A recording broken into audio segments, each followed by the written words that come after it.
ନମସ୍କାର, ଜୟ ଜଗନ୍ନାଥ। ମୁଁ ମିନି ସ୍ୱାଗତ କରୁଛି ଆପଣଙ୍କୁ ମୋ ଚ୍ୟାନେଲ ମିନି ବାଜୁ। ଆଜି ଜାଣିବା କର୍ମଫଳ ଆଉ ଭାଗ୍ୟ। ଫଳ ବା ପରିଣାମ ହିଁ ଭାଗ୍ୟ ଅଟେ, କିନ୍ତୁ ଯାହା ତୁରନ୍ତ ମିଳେ ତାକୁ ଆମେ ଫଳକୁ, ଯାହା କାଳାନ୍ତରରେ ମିଳେ ତାକୁ ଭାଗ୍ୟ। କାହିଁକି ନା ବେଳେବେଳେ ଆମେ ସେଇ ଫଳର ସମ୍ବନ୍ଧିତ କର୍ମକୁ ଭୁଲି ଯାଇଥାଉ। ଯେମିତିକି ବ୍ୟାଙ୍କରେ ଏଫ୍ଡି କରି ଭୁଲିଗଲୁ, ଏବେ ତାହା 7 ବର୍ଷ ପରେ 2 ଗୁଣା ହୋଇଯିବ, ଆଉ ଆମକୁ ଲାଗିବ ଏହା ଆମ ଭାଗ୍ୟ ଦ୍ୱାରା ମିଳିଲା।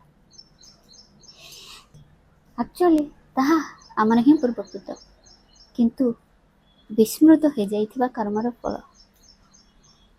ଅନେକ ଥର ସେହି କର୍ମ ଆମ ପୂର୍ବଜନ୍ମରେ ହେଇଥାଏ।